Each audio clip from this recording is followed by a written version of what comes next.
Aécio Ribeiro, casado com Gesiana Rita, pai de Kemuel e Candace, escritor, especialista em liderança corporativa, mentor de líderes, pastor-presidente da Adelogos. Vamos ouvir agora pastor Aécio Ribeiro.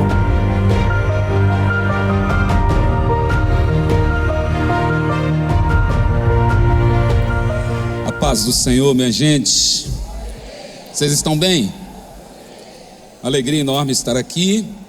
Falar depois do pastor Luiz Fernando é um problema, mas o Senhor há de nos dar graça para poder partilhar aquilo que é relevante aos nossos corações. Estive em oração por este momento, pedindo a Deus que realmente nos desse a graça de poder trazer aquilo que é necessário para este encontro.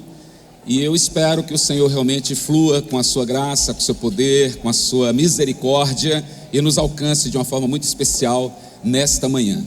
Estou acompanhado de meu bem, por favor, fique de pé, meu bem. Pastora Gesiana está sempre comigo, graças a Deus. 24 anos de casados e nós nunca fomos isolados um do outro, né? Estamos sempre juntos, graças a Deus por isso. E eu amo quando ela está presente. Eu já até disse a ela: eu sei que você está cansada, muita atividade na semana, mas é bom ter você, né? E ela veio porque eu me sinto muito seguro quando eu estou assim ao lado da pessoa que Deus me deu para caminhar comigo no ministério. Te amo. I love you. Muito obrigado, pastor Luiz Fernando, pelo carinho com que sempre nos recebe. Eu me sinto extremamente honrado estando aqui. Muito obrigado, pastor Samuel, amigo querido, Deus me deu para amar, e já há algum tempo que a gente tem uma relação muito boa. Conheci o pastor Júnior Galvão, prazer enorme, Deus abençoe os demais pastores do conselho, muito bom estar com vocês aqui hoje. Queridos, eu vou ganhar ao máximo aqui o tempo para poder ministrar aquilo que o Senhor nos propôs, mas antes deixe-me falar aqui do material. Deus me deu a graça, e foi graça mesmo, como dizia Paulo: pela graça de Deus sou o que sou. Não que eu não tenha trabalhado mais do que vós, mas se até trabalhei, foi a graça de Deus operando em mim. Então tudo é graça, né? Então pela graça o Senhor me permitiu cursar, estudar, me aperfeiçoar e me especializar em liderança. Então sou especialista em liderança. Hoje integro o grupo de excelência em administração estratégica e planejamento do Conselho Regional de Administração de São Paulo.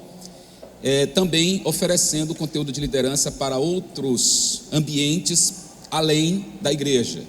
Mas quando eu estava ainda cursando, ainda fazendo minha especialização em liderança, eu percebi uma coisa que eu acho que vocês todos aqui sabem: a maioria dos teóricos da liderança se inspira na liderança de Jesus. Um líder tão qualificado quanto Jesus não poderia ficar de fora de nenhuma teoria que construa conceitos de liderança. Mas tinha uma coisa curiosa: em toda essa leitura que fiz da teoria da liderança, eu ainda não encontrava um conceito que fosse de fato alinhado à proposta que Jesus traz de liderança. Porque todas as vezes que se fala em líder, seja na teoria, seja na prática, a gente nunca pensa na liderança disposicional. Estamos sempre pensando em posição. Quando você pergunta assim: quantos líderes tem aqui? Só quem levanta a mão é quem tem posição de líder. E Jesus fez justo o contrário. Ele deixou a posição para se diluir no meio das pessoas e inspirar com um poder de liderança ímpar, sem se preocupar com posição. Ou seja, tem gente que tem posição de líder, mas não lidera. E Jesus ensina que você não precisa de posição para liderar. E por isso essa liderança é chamada de liderança disposicional, aquela que não está preocupada com posição, mas está preocupada em desenvolver a inteligência de Cristo para poder inspirar pessoas. Aí eu escrevi esse livro, Liderança Disposicional, e esse livro eu na verdade escrevi sem evangeliquez, porque o conceito é tão amplo que eu trouxe esse livro também para o cenário corporativo, e tem sido um trabalho muito interessante. Eu não escrevo livros grandes, escrevo livros pequenos, porque eu quero trazer mais conteúdo do que outros discursos, né? Então são livros pequenos com muito conteúdo para você realmente entender de fato o que eu estou propondo. Então esse livro aqui, Liderança Disposicional, é um livro que fala sobre a inteligência cognitiva, emocional e espiritual conjugadas, essas três inteligências conjugadas, até fazendo um perfil de líder que seja um líder capaz de inspirar, independente da posição. Amém? Então, depois que você ler esse livro, você vai perder aquela preocupação de querer postos, cargos, títulos, rótulos. Você só vai dizer: eu quero ser como Jesus, que não se preocupou com isso, mas conseguiu construir algo tão extraordinário que até hoje a gente está vendo aqui, os seguidores de Jesus, aleluia, que deixou a sua glória e se diluiu no meio do povo, para no meio do povo ele inspirar de uma forma tão poderosa, que quando ele retorna à sua glória, aleluia, o povo fica fazendo aquilo que ele ensinou. Eu escrevi também um livro para gerentes, pastores, administradores e empresários, chamado A Organização Dirigida por Ministérios. Esse livro é muito provocador, porque eu leio Efésios 4:11, você conhece Efésios 4:11, né? Deus chamou uns para apóstolos, outros para profetas, evangelistas, pastores e mestres, e mostra como você pode estruturar uma organização com fundamento ministerial. É muito rico, muito rico. Você vai ler aqui algo totalmente inovador, mas não é herético, tá? Não tem heresia nenhuma, não tem heresia, mas é algo muito inovador e uma leitura muito especial sobre como você pode apresentar a organização, uma estrutura ministerial capaz de fazer com que o modelo da igreja, o modelo de Cristo, prevaleça dentro dessa organização. Eu escrevi recentemente, lancei agora na Bienal do Livro em São Paulo, Liderar é um Ministério. Eu falo aqui principalmente para líderes cristãos evangélicos. Então eu estou falando aqui sobre as 8 competências de liderança que podem ser e devem ser desenvolvidas pela liderança, para levá-los realmente a exercer a liderança plena, a liderança com excelência, o serviço de excelência que o Senhor requer de nós. Liderar é um ministério, esse foi o último livro, eu fiz já algumas conferências sobre esse assunto, e este é o tema que eu vou tratar aqui com vocês hoje. Liderar é um ministério, tá? Já a gente fala sobre isso. E, por fim, eu quero citar este aqui, que eu sou coautor, não sou autor de todo o livro, coautor, eu tenho um capítulo muito especial nesse livro, de homem para homem. Então as irmãs aqui que querem dar presente ao seu marido, desse aqui, ó, de homem para homem. E os maridos que aqui estão, e os homens que aqui estão, não deixe de levar também, de homem para homem. Eu tenho aqui uma abordagem muito especial, ele é um livro devocional, mas também muito instrutivo, que eu falo sobre as marcas de uma paternidade exemplar, baseado na oração do Pai Nosso. A gente aprende aqui algumas marcas, e eu acho que será muito substancial também para o seu crescimento. Amém? Os meus livros estão ali atrás, se você tiver interesse, no final da nossa ministração, você poderá adquiri-lo, e eu estarei por lá também, meu bem, se você quiser, pode até levar com autógrafo se quiser, é um pouquinho mais caro com autógrafo, estou brincando, minha gente, aleluia, graças a Deus. Abra a tua Bíblia, por favor, em Atos capítulo 13, vamos ler apenas o versículo 1, graças a Deus. Atos capítulo 13, versículo 1. Eu trouxe uns slides, eu não sei se o pessoal preparou lá. Preparou os slides? Ok? Que ótimo, muito bom. Assim vai facilitar para mim, porque se eu não acertar a falar, os slides dizem por si. Aí você anota tudo, printa, tira foto, e aí eu preciso falar mais nada, né? Mas amém. Atos capítulo 13, versículo de número 1. Os que encontraram digam amém. Graças a Deus. Essa água aqui é a minha? É, né? Graças a Deus. Está escrito assim: na igreja que estava em Antioquia havia alguns profetas e doutores, a saber, Barnabé e Simeão chamado Níger, e Lúcio, Cirineu e Manaém, que fora criado com Herodes o tetrarca, e Saulo. Versículo 2: e servindo eles ao Senhor e jejuando, disse o Espírito Santo: apartai-me a Barnabé e a Saulo para a obra que os tenho chamado. Diga comigo: servindo eles ao Senhor. Eu sei que você é um servo do Senhor, você é uma serva do Senhor. E o que significa servir ao Senhor? Vamos falar um pouco sobre isso também nesta manhã. Senhor, nós queremos nos colocar diante de Ti, te agradecer pelo privilégio de estarmos juntos nesta manhã, entendendo, Senhor, que Tu tens algo muito especial a realizar na nossa vida, na vida dos Teus filhos. Eu peço apenas que Tu guardes os meus lábios, guarde os meus ouvidos e guarde também com o mesmo Espírito os ouvidos dos Teus filhos para receberem a porção que Tu tens para nós. Meu Deus, ajuda-nos a compreender o chamado e fazer também com que, Senhor, o nosso trabalho ganhe aquilo que é necessário para chegarmos ao fim que Tu almejas e ao fim que Tu desejas. A Ti seja toda a honra, toda a glória e todo louvor para sempre. Amém e amém. Amados, eu vou falar sobre liderar em um ministério, e a razão é muito simples. A palavra ministério pode ser traduzida por serviço. Ministrar é servir. Repito, ministério não é uma posição. Ministério é disposição. Ministério é a capacidade de eu me dispor por um propósito para servir a uma causa. Se eu não tiver a capacidade de me dispor por um propósito, eu serei refém de estímulos, e os estímulos não me darão capacidade de produzir da forma como deve ser produzido e frutificar como Deus quer que a gente frutifique. Eu explico rapidamente. Do ponto de vista disposicional, existem duas formas de você se dispor. O que é se dispor? Dispor é tomar uma atitude de serviço, neste caso, porque eu dispor para o ministério. Se dispor para servir. Há duas formas de você se dispor. Ou você se dispõe por um propósito, ou você se dispõe por um estímulo. Quando você não entende o propósito, você acaba dependendo de estímulos para se dispor. Por exemplo, se você não entende o propósito de estar numa reunião como essa, eu vou ter que criar mecanismos estimulantes para você poder vir. Se a pessoa não entende o propósito do culto, ele fica dependendo de qual estímulo ele terá para estar no culto. Quem é o pregador? Quem é o cantor? Quem é a pessoa que vai estar lá? O que está acontecendo? Quantas pessoas tem? Ou seja, ele está sempre dependendo de estímulos para poder se dispor.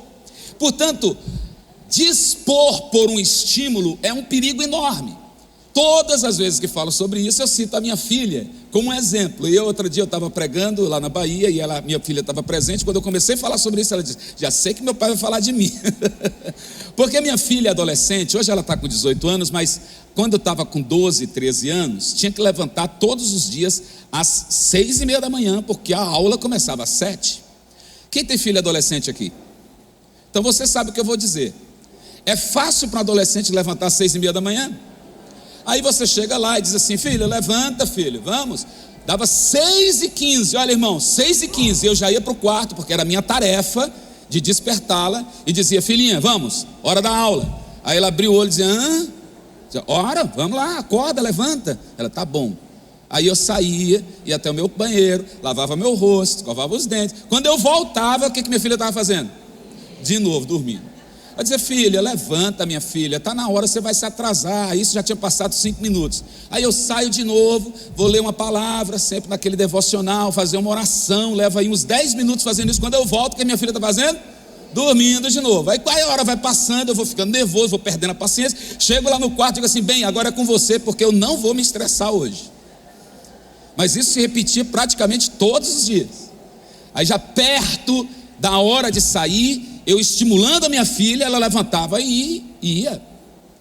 E ainda ficava no carro: corre, pai, senão atrasa, corre, senão tá de brincadeira comigo. Ou seja, como a minha filha, com 12, 13 anos, não sabia qual era o propósito de estar na escola, dependia sempre de estímulos para levantar. Ela não entendia o propósito. Agora eu pergunto a você: quem aqui tem facilidade? Eu não falei quem acorda. Eu estou perguntando quem tem facilidade de acordar às 5:30 da manhã, que acorda assim tranquilamente. Não, o contrário a pergunta. Baixa a mão aí. Quem não tem facilidade? Quem não tem? Isso, tá vendo? Não tem facilidade, melhorou. Não tem facilidade de acordar às 5:30 da manhã. Olha aqui para mim, olha para mim. Ei, olha aqui, irmão. Você não tem facilidade de acordar às 5:30 da manhã, tá certo? Agora imagine que a pessoa que mais você ama, não sei se é sua esposa, não sei se é sua mãe, se é seu filho, a pessoa que mais você ama, depende de que você levante todos os dias às 5:30 da manhã para você dar um remédio, porque senão ela morre. Quem aqui levantaria às 5:30 da manhã? Porque agora você tem um propósito. Quando você tem um propósito, você não depende de estímulo, você entende o propósito e você faz. Portanto, servir ministerialmente deveria ser para nós um propósito, porque quando você tem o propósito de servir, você se levanta para servir, você te dispõe para servir, você não tem tempo ruim, não tem chuva, não tem sol, não tem problema, você está dizendo: eu sei qual é o propósito e por isso eu sirvo ao Senhor. Servir em 3 direções. Primeira direção do nosso serviço é servir a Deus. Diga a Deus. De novo. O líder que não serve a Deus não pode servir a igreja, porque às vezes ele quer servir a igreja sem servir a Deus. Ele não tem devocional, ele não tem vida com Deus, ele não tem intimidade com Deus, não tem nada. Ele está tão envolvido com a obra que esquece que o dono da obra está chamando para ele, dizendo: venha filho, venha ter intimidade comigo. Mas ele não tem, porque ele não serve a Deus. É sério o negócio. Mas a primeira direção do serviço é a Deus. Primeira característica, primeiro requisito que nós deveríamos ter para separar qualquer pessoa para o ministério é: você serve a Deus? Como é a tua vida com Deus? Não é o teu talento, não é a tua habilidade, não é o quanto você fala bem, não é o quanto você costura bem, Dorcas. É o quanto você ama a Deus para poder usar o seu talento em favor de uma causa. Então, primeira direção do serviço, diga a Deus. Segunda direção, a uma causa. Pode falar a causa. Primeira direção a Deus, doulos. Todos nós somos doulos, servos, escravos, não dos homens, mas de Deus. Paulo diz: Paulo, servo do Senhor Jesus Cristo. Você é servo de quem? Então, a primeira direção é a Deus. A segunda é ruperetes ou ruperetas, que seria a causa. Meu Deus, porque se eu não me dispor à causa, o barco não anda. A terceira direção é servir as pessoas. Então a primeira direção é servir segunda direção, servir e a terceira direção é o diaconós, servir as pessoas. Servir com excelência. Servir de modo que a tua liderança alcance o que Deus quer que você alcance. E para você servir com excelência é preciso que você compreenda o propósito do serviço, para que você vá além e consiga alcançar tudo o que Deus quer que você alcance. Quem diz amém? Posso encerrar? Bom, o recado foi dado, irmão. Quem tem ouvido para ouvir, ouça o que o Espírito diz à igreja. Irmãos queridos, ministério é coisa séria. E liderar, exercendo um ministério, é mais do que você ser apenas alguém que foi chamado para uma função, ou foi ordenado, ou foi titulado, ou recebeu um título para ser um gerente ou ser um coordenador. Liderar envolve o serviço em todas as dimensões, mas envolve também a capacidade, a necessidade de você conhecer quais são estas competências bíblicas e espirituais que te levam a esse serviço. Provavelmente eu não conseguirei esgotar todo esse tema, e isso é proposital, que é para você levar o meu livro, tá bom? Então eu vou passar até onde der. Tem mais quantos? 45? Aonde der, onde chegar, chegou. O resto você compra o livro e vai ser uma benção, tá bom? Vamos lá, minha gente. Primeira coisa que eu quero destacar, pode pular meus slides, por favor, se possível. Aí, liderar um ministério, tá dando para ver, gente? Ok, passa aí, por favor. Primeiro, lidere primeiramente a si. Se você não sabe liderar a si, você não terá condição de liderar outros. Agora, esse liderar a si envolve, eu acho que você colocou em PDF, foi isso? Eu mandei em PowerPoint, porque eu vi que já chegou tudo ali de vez, não é? Tem 5 elementos aqui que eu estou destacando para você pensar nesse liderar si. Quando falo liderar si, eu estou falando de 5 elementos sobre você mesmo. O primeiro deles é o que você é, que está cá embaixo, o que você é. O segundo, o que você tem. Terceiro, o que você sabe. Quarto, o que você faz. E o quinto, aonde você está. Tudo está relacionado a você. Primeiro é o que você é. Oi? Primeiro é o que você. O segundo, o que você tem. O terceiro, o que você. O quarto, o que você faz. E o quinto, o que você está. Esses 5 elementos te dão um equilíbrio pessoal para você poder liderar a si. O que você é uma questão de identidade, minha gente. O pastor falou hoje aqui, eu não vou ousar nem entrar em alguns aspectos, até porque eu não ouvi a mensagem inteira. Eu peguei um trânsito muito intenso vindo de São Paulo para cá e não consegui chegar no início da mensagem. Mas preste atenção, se você é incapaz de reconhecer quem você é, você não pode liderar a si. Primeiro, o que você é uma questão de identidade. Identidade está relacionada àquela capacidade de você olhar para si e saber qual é o teu papel, qual é o teu chamado, o que você de fato está fazendo, para você poder exercer um ministério com qualidade. Quando você não sabe quem você é, você se confunde com o que você gostaria de ser, ou se confunde com a performance do outro, e acaba abraçando a ideia do outro, ou abraçando o modelo do outro. Você pode até se inspirar no outro, mas você tem que saber sempre que você não é o outro. Alguém diz amém aí? Você pode se inspirar no pastor Luiz Fernando, mas você não é o pastor Luiz Fernando. Eu não sei se vocês conhecem a história de um rabino chamado Súcia. Súcia era um rabino que transitava muito com as temáticas entre vida e morte. E próximo a morrer, os seus discípulos procuraram e disseram assim: Súcia, o senhor tem medo da morte? E ele disse: não, da morte propriamente não, a morte em si eu não tenho medo.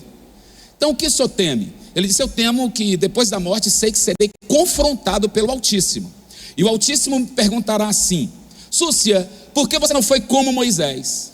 E eu direi: porque eu não sou Moisés. Simples. Súcia, por que você não foi como Alexandre o Grande? E eu direi: porque eu não sou Alexandre o Grande. Então meu medo, senhores, é quando o Altíssimo perguntar: Súcia, por que você não foi Súcia?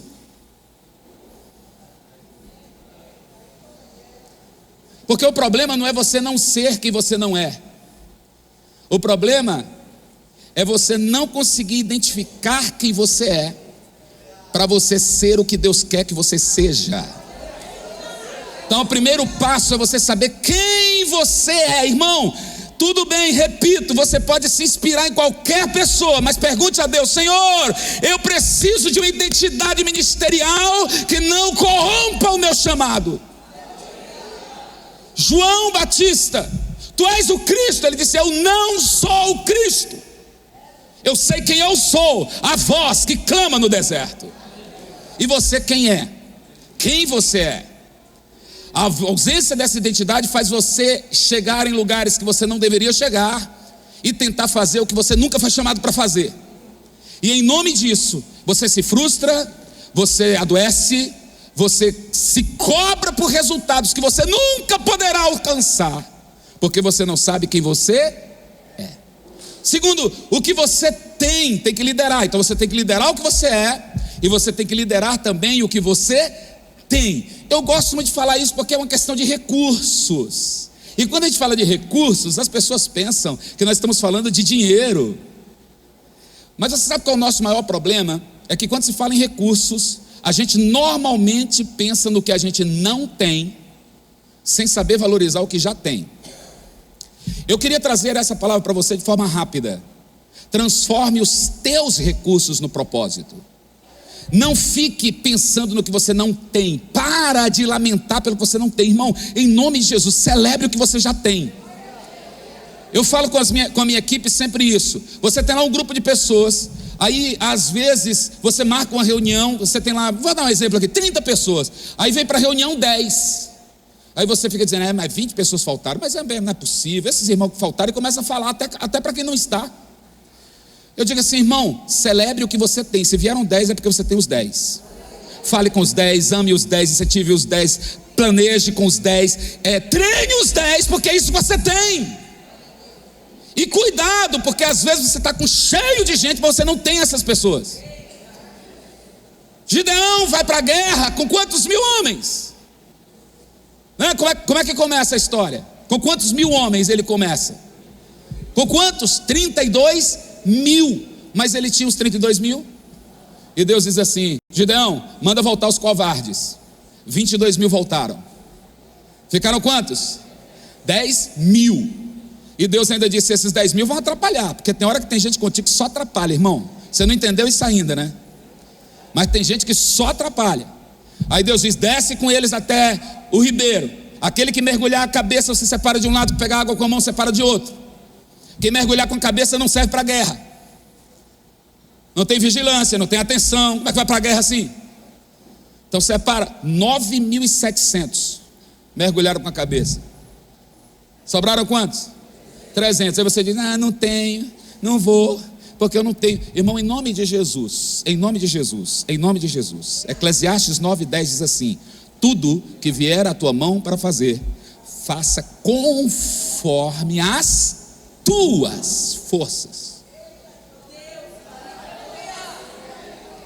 Para de reclamar do que você não tem e começa a pedir a Deus estratégia, capacidade, discernimento, criatividade, para que você, com o que tem, faça o que Deus quer que você faça. É esse o teu chamado. Valorize o que você tem, lidere isso. Não lidere o que você não tem, que você vai se frustrar, você vai se cansar e você vai adoecer. Quem você tem? Toda vez que eu vou fazer uma mentoria com o pastor, eu pergunto: quem é a tua equipe? Ele diz: eu tenho lá 82. Eu falei: quem você de fato tem? Quem de fato tem? Pastor, desses 82 eu tenho uns 6 ou 7. É com esse que você vai fazer, irmão. Com esse. Você analisar a matriz 207010 de Jack Welch. Jack Welch era o CEO da GE. E aí quando ele assume a GE, ele descobre que a GE estava um caos. Aí Jack Welch começou a fazer um trabalho de valorização de equipe e descobriu algo que criou uma matriz, porque isso se reproduz em praticamente todo mundo, em toda a corporação. 20, 70, 10. 20% é o que de fato veste a camisa. 70% operacionaliza e 10% só dá trabalho. Aí o Jack Welch cria uma métrica, essa matriz, e diz assim: os 20% incentive, valorize, dê prêmios para que ele continue. Prepare esses 20% para ser o seu concorrente. Trate ele bem para que ele não tenha coragem de ser. Não ouviram, né? Mas é isso aí. Prepara para ser o seu concorrente, mas trate bem para que ele não tenha coragem de ser. Os 70% treine, porque desses 70% você chega mais aos outros 20%. Treine, incentive. E os 10% demita. Na igreja não dá para fazer isso, né, gente? Já pensou, irmão, olha, você está demitido. Por favor, não venha mais ao culto, não venha mais reunião, misericórdia. Eu só vi uma pessoa fazer isso, foi o Miles, como é o nome dele? Dag Mills. Dag Mills, naquele livro dele, Lealdade e Deslealdade, ele disse que ele demitiu um cara. Vocês já leram? Ele chegou para o cara e disse assim: irmão, você está convidado a ir embora. Tem gente que tem vontade de fazer isso, sim ou não? Não fale. Mas eu sei que tem uns que você diz: Senhor, leva esse homem lá para o pastor Zé, para o pastor Luiz Fernando, leva esse povo lá para Curitiba, Senhor. Tem uns que eu oro assim: irmão, eu vou dizer uma coisa a vocês de verdade, só entre nós aqui, pastor, só entre nós. Eu tinha uma pessoa na igreja que me dava tanto trabalho que eu comecei a fazer uma oração dizendo: Senhor, tira essa pessoa daqui. Aí de repente a pessoa vem e diz assim: pastora Aécio, eu preciso falar com o senhor. Pois não, minha irmã. E era uma irmã, né? Pastora também. Pastor, Deus está me incomodando para fazer uma obra e eu acho que eu vou precisar me ausentar desta igreja. E eu olhei para ela com muito carinho e disse: minha irmã é de Deus. Bem, não, eu falo, irmão, entre nós está o Espírito Santo. Queridos, eu fiz uma celebração de despedida. Domingo, minha irmã, venha cá com seus filhos, fique aqui na frente. Irmãos, a irmã está indo. Por favor, vamos orar por ela e para sua família. E oramos. Que paz que o Senhor nos trouxe, meu irmão. Que paz. Não é? Essa oração é boa, né, pastor Júnior? Vamos botar o joelho no chão para ver se tem. Porque tem gente que é terrível. Agora, por que eu estou falando isso mesmo? Eu me perdi aqui. Fala aí, amor, me ajuda.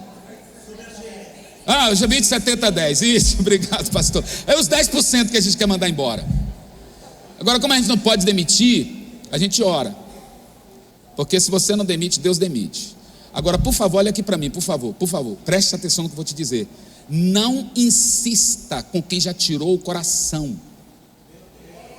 porque você vai ter um problema.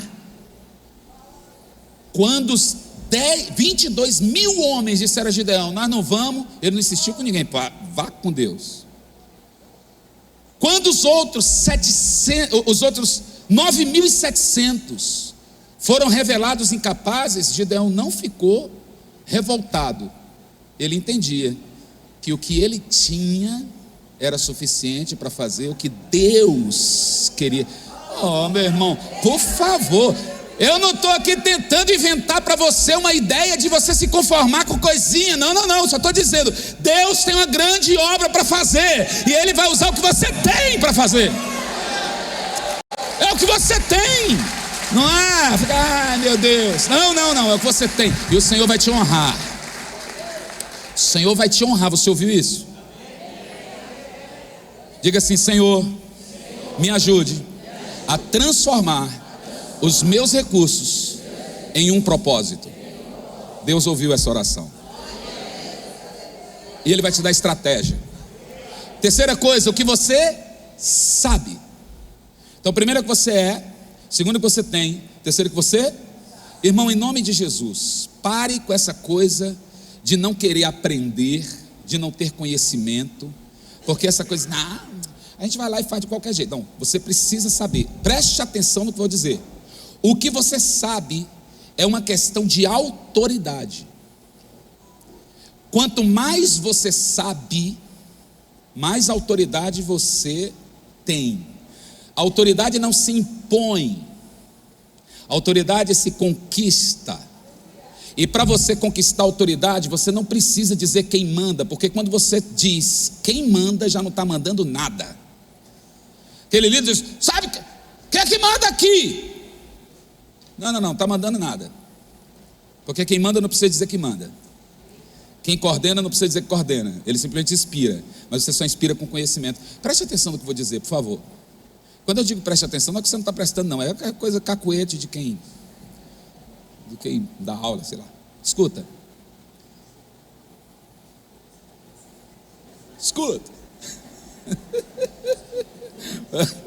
Olha aqui. Um doutor em física quântica tem muita autoridade sobre essas questões relacionadas a tempo, a espaço e etc. Mas o doutor em física quântica, quando quer construir ou reformar uma casa, ele se rende à autoridade de um pedreiro, que tem 4ª série, mas que ele chega lá e fala: não coloca isso aí não, isso aí vai dar errado. E o doutor diz: é verdade, eu respeito o que você está dizendo. Ou seja, quem tem conhecimento tem? Pode falar, quem tem conhecimento tem autoridade. Conhecimento é questão de autoridade. Então, as pessoas, principalmente líderes, dizem assim: não quero conhecer mais nada não, tá bom demais, Deus me chamou, Ele me revela. Ele revela mesmo, revela. Mas não deixe de buscar o conhecimento, porque quanto mais conhecimento você adquire, mais autoridade você conquista. Pastor, eu pensei que a autoridade era só eu chegar e dizer assim: Deus, me revista da tua unção e do teu poder. É verdade. E eu estou dizendo que a unção e o poder te conduz a conhecer e prosseguir em conhecer e se especializar no seu conhecimento, para que quanto mais conhecimento você tiver, Deus te use naquela área. Agora você não precisa conhecer tudo. Não precisa conhecer tudo. Veja qual é a área que você vai se aperfeiçoar para você ter autoridade naquela área, irmão. Vocês já viram que na América tem sempre, os pregadores sempre eles são especialistas em uma área. Nós que somos pastores temos que pluralizar o nosso chamado, né? A gente tem que entender igual eu era repórter de televisão no interior do estado, então lá eu tinha que ser repórter de agronomia, de agricultura, até política, e eu tinha que transitar por tudo. Agora tinha área que eu desconhecia 100%, por exemplo, futebol. Meu irmão, eu não sei nada de futebol, e eu era repórter de esporte também, porque tinha que ser tudo. E aí eu me lembro que uma vez eu fui lá, era o jogo do Bahia e Vitória, lá na Bahia, Bavia, um negócio forte. E o jogo era lá na minha cidade. E aí lá vou eu entrevistar o Evaristo da Veiga, que era o técnico do Bahia na época, bruto que só. E eu chego lá para perguntar a escalação do time. E aí ele, pensando que eu era um repórter esportivo, só dizia, fulano, ele dividia para 1, 4, 4, acho que era assim, né? 4, 4, 2, 1. Aí ele só ia dizendo os nomes. Fulano, depois fulano. Aí eu dizia assim, por favor, qual a posição? Ele é o quê? Isso aí é Zaque. Aí o Evaristo olha para mim e diz assim, na frente de todos os repórteres, é isso que dá mandar repórter de política fazer futebol. E virou as costas. Gente, eu fiquei tão sem graça. Conhecia nada. Quem não conhece só vai tropeçar. Então, às vezes nós pastores temos que transitar por tudo, né? Por tudo. Mas tem uma área que você precisa se especializar. Qual é o teu conhecimento? Qual é a área que você vai pegar e dizer assim, é isso aqui eu vou chamar? Irmão, eu sei que Deus está me usando para falar com alguém aqui. Eu sei que está. E eu estou nem preocupado em continuar dos slides. Eu só estou dizendo a você, perceba, busque e diga ao Senhor, Senhor, é nesta área que eu tenho um código de excelência pessoal, meu código de excelência é aperfeiçoar o que já sei e aprender alguma coisa que não sei, mas aperfeiçoar o que já sei e aprender o que eu não sei, porque o aprendizado é cíclico, a gente descobre, inventa, produz, reflete, descobre, inventa, produz, reflete, descobre, inventa, produz, reflete, e aí a gente vai aprendendo mais. Agora, tem uma área que eu tenho que me aperfeiçoar. Vocês acham que eu parei de estudar liderança? O cara é especialista em liderança, mas continuo estudando. Aperfeiçoar o que já sei, aprendendo inclusive o que não sei, para poder, quando eu chegar às pessoas, até aquelas que já me ouviram, eu não repetir as mesmas coisas e ter sempre algo novo para oferecer. Mas aperfeiçoar o que já sei e aprender o que não sei. Conhecimento é questão de autoridade. Vou correr agora. O que você faz é uma questão de habilidade.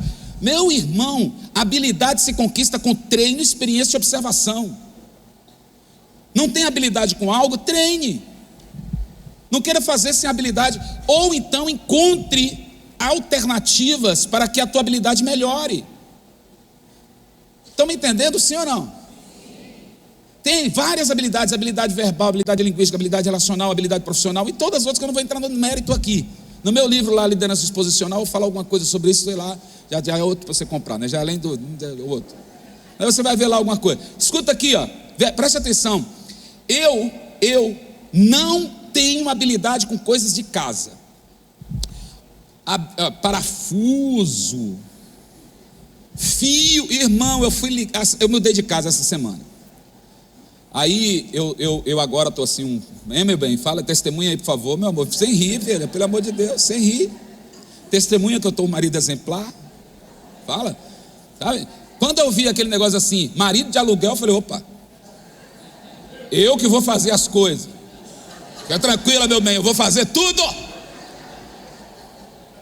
Não, vocês estão pensando, estão rindo, estão pensando que eu sou besta. Fui na loja, comprei uma parafusadeira. Ao invés de ficar assim, agora, irmã, desmontei uma estante inteira, sem quebrar. Desmontei um guarda-roupa inteiro, sem quebrar.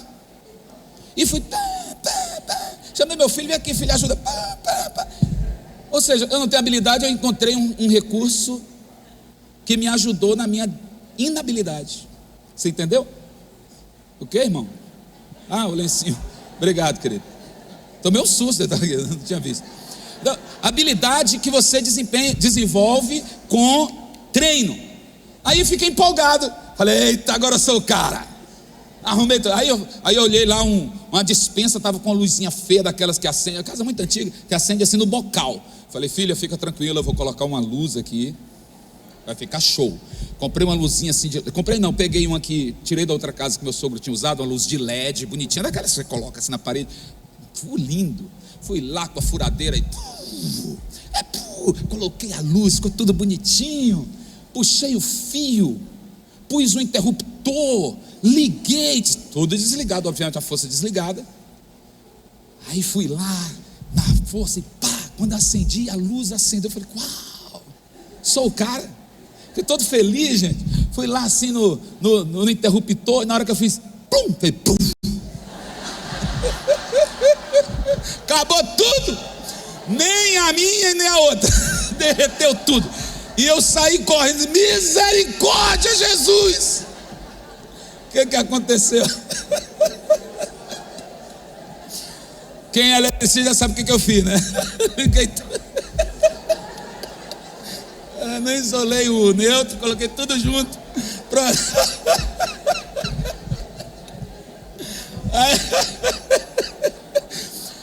Mas não tenho habilidade, mas estou procurando melhorar. Fala, meu bem, que eu estou bem. Por favor, filha, dá um voto aí de confiança, seu maridão.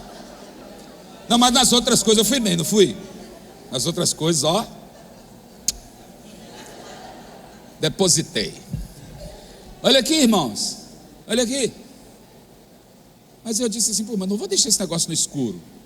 Aí peguei aquela lanterninha que a gente só liga na tomada, coloquei lá, puxei um fio, tá lá clarinho, por enquanto, até chegar o eletricista para resolver o porque, irmão, eu fiquei preocupado. Eu falei, Jesus, tu me socorre. Já pensou, meus filhos lá, meu bem lá em cima, dormindo, já pensou em pegar fogo em tudo?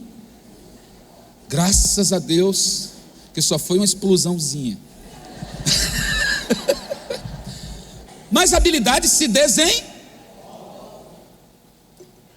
Mas essa explosãozinha que aconteceu no interruptor, tem hora que acontece no microfone com alguns pregadores. Irmão, se você não tem habilidade para cantar, em nome de Jesus, chame alguém para cantar. Pelo amor do meu Deus.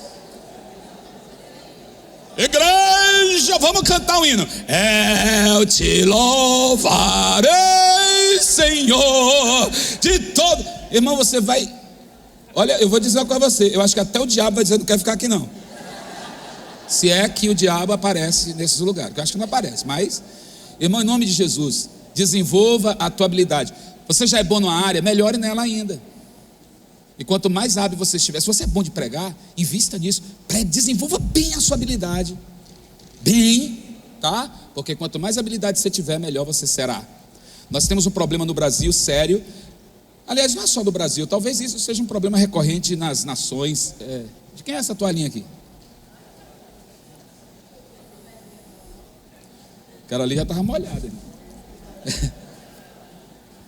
Esqueci minha toalhinha, né? Meu bem sempre fala, cadê a toalhinha? Esqueço. Irmãos, eu acho que um problema da educação, do modo geral, é que a gente às vezes para dar atenção a uma coisa que a gente não é bom e não aperfeiçoa naquilo que a gente já é bom. Quem me ouviu, diga amém. Por exemplo, se você é 7 em português e 2 em matemática, o que você faz? A média é 6. Você é 7 em português, 2 em matemática, o que você faz? Você diz assim, vamos deixar português, que já está bom, né? E vamos investir em matemática. Aí estuda. Sabe o que a ciência diz, as estatísticas dizem? Que quando você é ruim em uma área, quando você dedica todo o tempo para ela, você avança 2 dígitos. 2 dígitos. Sai de 2 para quanto? 4. Continua ruim e deixou a outra lá parada.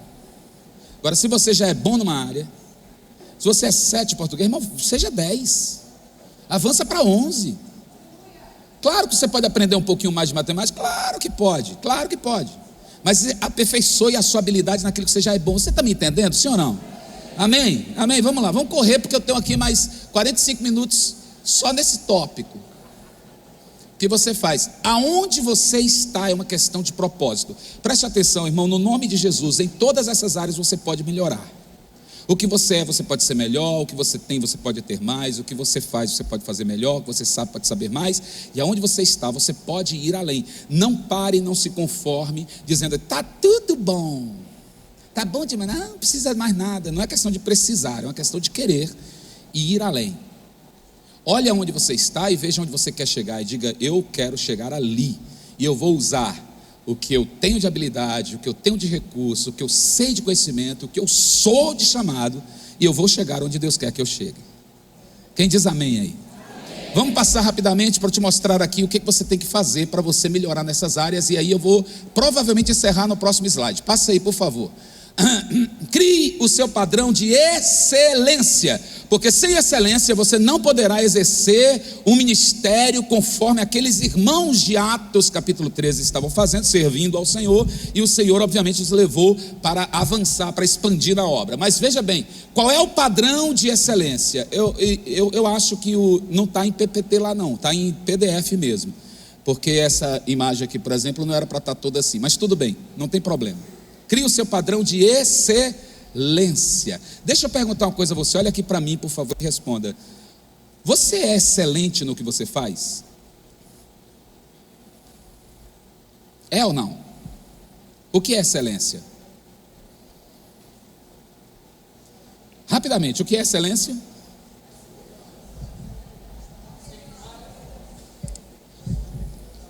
Conhecimento total. Alguém gosta de dizer que excelência é perfeição? Desculpa, deixa eu te dizer, excelência não é necessariamente perfeição. Tudo que é perfeito é excelente, mas nem tudo que é excelente é perfeito. Perfeição significa aquilo que não precisa de acréscimo. Perfeito, feito até o fim. Perfeito, feito até o fim. Tudo que é perfeito não precisa de mais nada. Já está no nível final. Tudo bem? Tudo bem? Mas tem coisas que são excelentes, não necessariamente perfeitas. Deixa eu perguntar uma coisa a vocês. E por favor, fiquem à vontade para responder sem querer expor absolutamente nada. A cadeira que você está sentado é excelente? Hã? Tem pior do que ela? Tem melhor do que ela? E ela é o que então?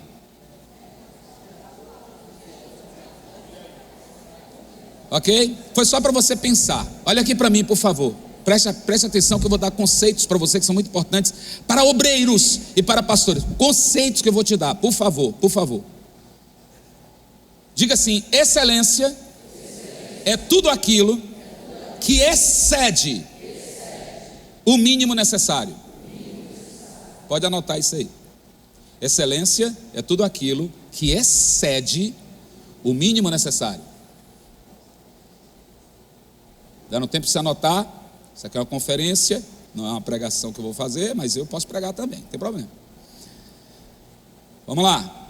Agora diga assim: mediocridade, pode falar, mediocridade é o mínimo necessário. Anotou? Mediocridade é o mínimo necessário.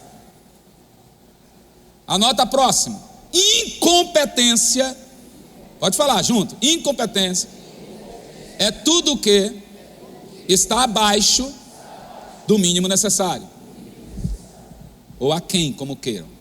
Se a excelência é tudo que vai além, a incompetência é tudo que está aquém da mediocridade. Agora, olha aqui para mim, por favor. Olhando para mim.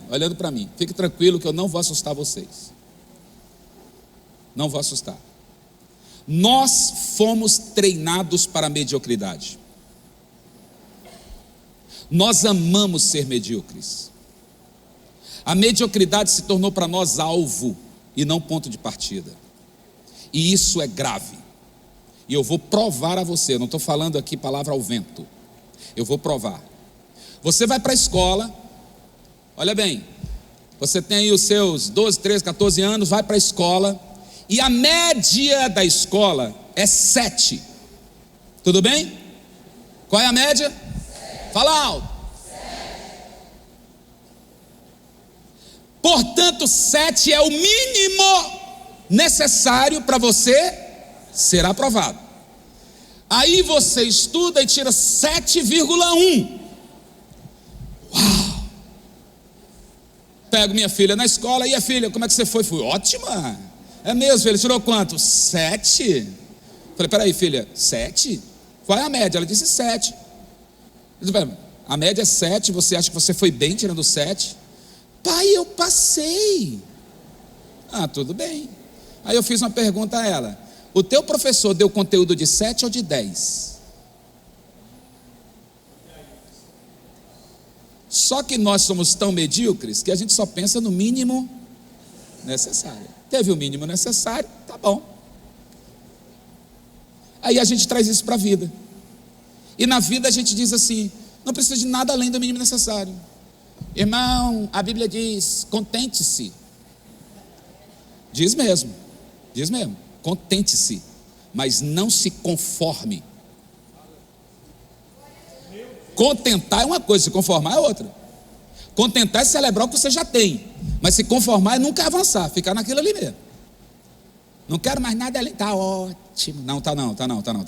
Deus tem um padrão que é um padrão de excelência. Eu vou falar de novo porque eu quero que você saia daqui provocado com isso. Eu não estou nem aí se você vai ficar com raiva de mim. Eu não te chamei aqui. Quem me chamou foi o pastor Samuel. Se vira com ele. Mas, irmão, deixa de ser medíocre, porque Deus tem padrão de excelência. Ei, pastor, falar para mim de excelência. Ei, escuta, preste atenção, por favor. Por favor. O padrão de Deus nunca é no mínimo necessário. Você já viu que Deus tem 3 níveis de excelência? 3 níveis. Ele diz assim, ó: Paulo, não vos conformeis com o mundo, ou seja, não entre na forma do mundo. Conformar entra na forma do mundo. A forma do mundo é a forma da mediocridade. Não vos conformeis com o mundo, mas transformai-vos.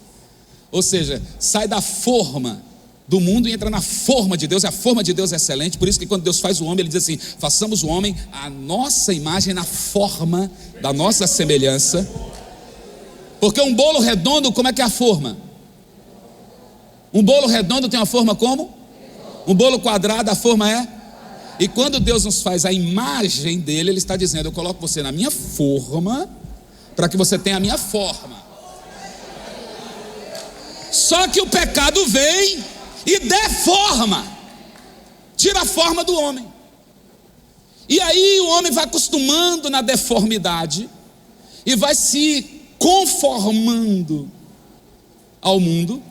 E aí quando Cristo vem, Ele diz assim: veio agora um novo padrão. Romanos 5 diz assim, só tem 2 homens no mundo, Adão e Cristo. Ou você está na forma de Adão deformada, ou você está na forma de Cristo, que é a forma da excelência.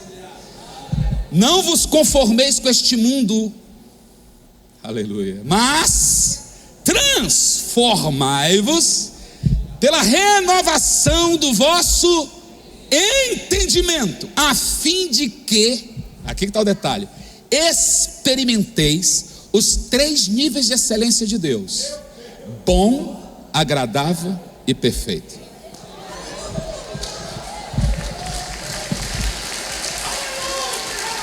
Só que quem quer ser medíocre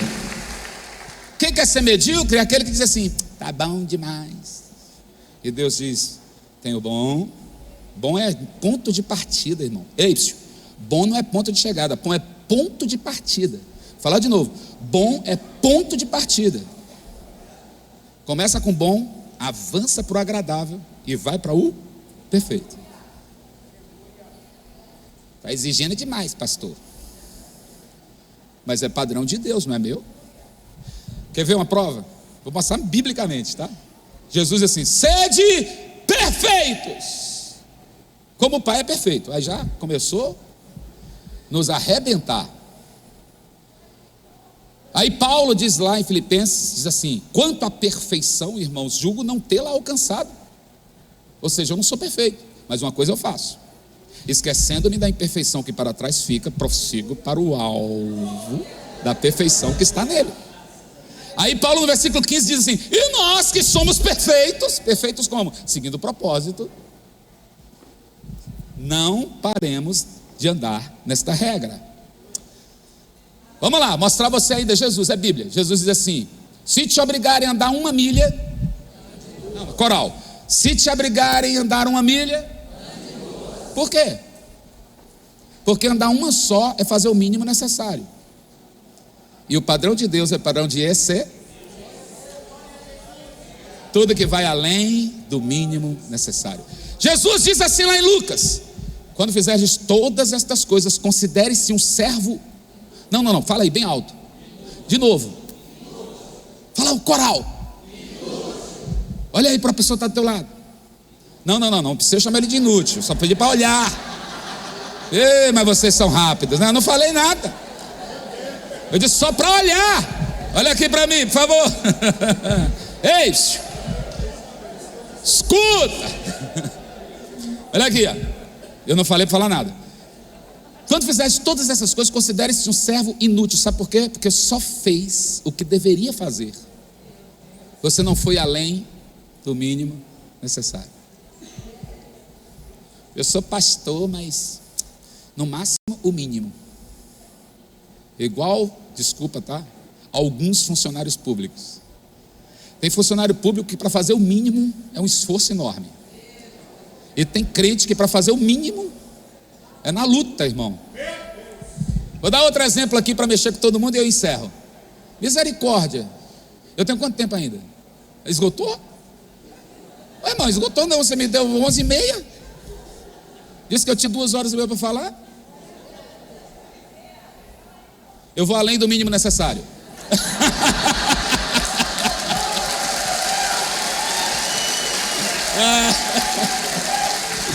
Aí, comprei, ganhei. Então vamos lá, mas já vou encerrar. Escuta aqui. Vou dar um exemplo aqui que é ótimo esse. É ótimo esse exemplo. O pastor marca uma reunião para 9 da manhã. 9. Qual é o mínimo necessário para você chegar e ser excelente? Não, o mínimo necessário para você chegar para a reunião. O mínimo necessário, gente, mínimo. Chegar a 9. Ele marcou para 9, você chega a 9, é isso? É isso? Ele começa a reunião, você está chegando, é isso? Não. 8h30 seria o mínimo necessário? Não, talvez, aí exagerou um pouquinho, né? Vamos pensar assim, 5 para as 9, tá bom? Tá bom 5 para as 9? Mínimo necessário, estou falando mínimo necessário. Mínimo necessário, 5 para as 9, tá bom? Tá bom 5 para as 9? Vamos dizer que 5 para as 9 tá bom, é o mínimo necessário. Aí você faz um esforço enorme, irmão. Levanta às 7 da manhã, toma um banho e faz isso, e corre para chegar 5 para as 9. Ou seja, a gente se esforça para ser medíocre. Está tão acostumado com a incompetência que a gente se esforça para ser medíocre. Pode mexer, Jesus, mexe. Ainda tem outro que chega 9h15. Viu, pastor, como eu sou fiel? Ô servo inútil. Irmão, excelência é tudo que vai além do... Cadê? Do mínimo necessário. Então para de ficar dizendo que é exagero, porque toda pessoa que quer excelência parece chata. Toda pessoa que quer excelência parece ser chata. Exagerou demais, para que isso? Para que isso? Claro, por favor, não pegue a minha palavra para dar munição para o diabo. Por favor.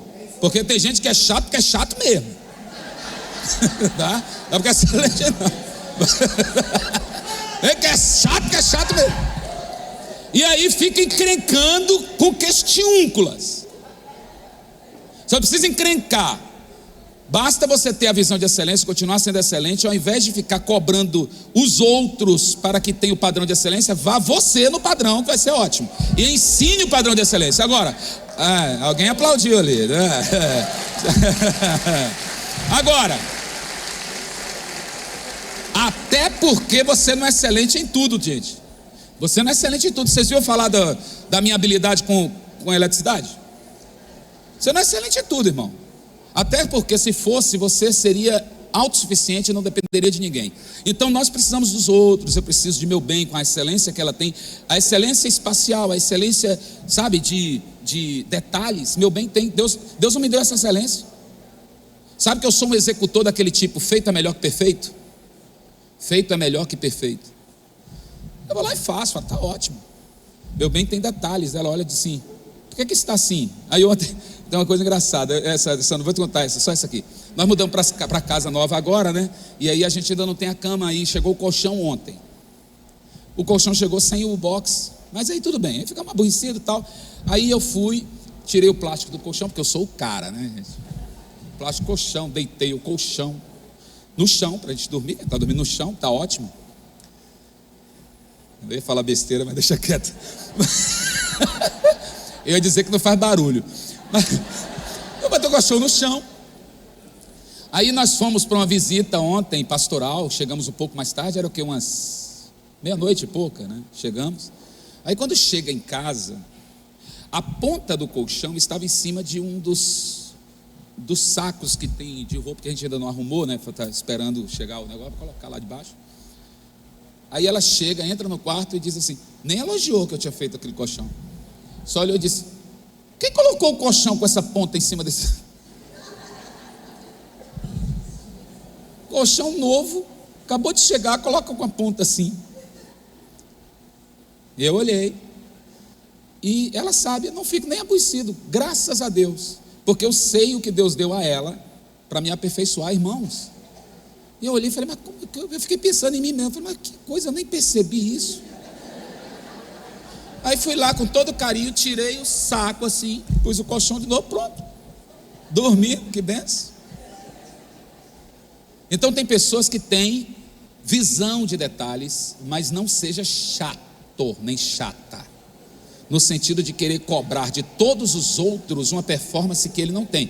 Por favor, irmão, saiba que você também é incompetente em outras áreas, tá? Bom, volta aqui, porque senão a gente vai desviar o assunto.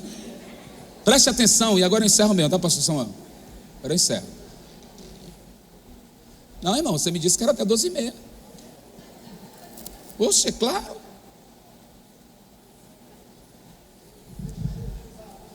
Escuta, meu irmão.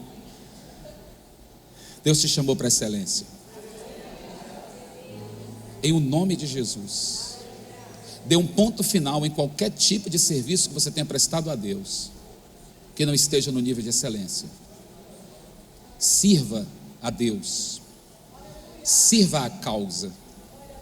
Sirva as pessoas com excelência. Deus vai te honrar. Deus vai te levar a outro nível. Fazer certo nunca dá errado. Quem faz com excelência, ele sabe que qualquer passo que ele der além do mínimo necessário, ele já está no caminho da excelência. E por isso Paulo disse, hoje eu vos apresento um caminho sobremodo excelente. E o Senhor te trouxe aqui nesta manhã para te dizer que Ele tem um projeto de excelência para a tua vida, para a tua liderança, para o teu ministério. Fique de pé que eu quero orar contigo. Bendito seja o nome do Senhor. A partir de agora, está vendo ali o padrão, a régua,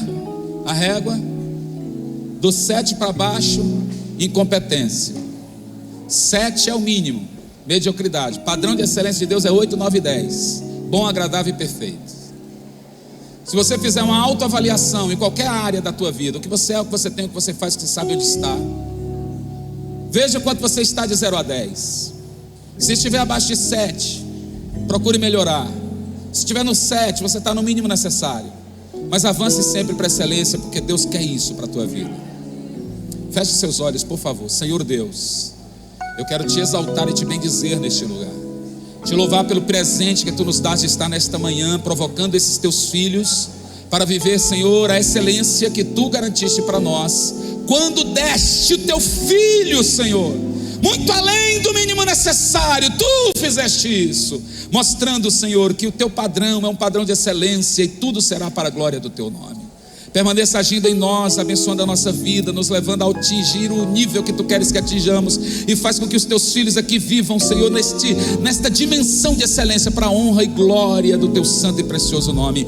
Usa-nos, trata-nos e ajuda-nos, pois nós precisamos e dependemos de ti. A ti toda honra, toda glória e todo louvor para todos sempre e sempre. Amém, amém.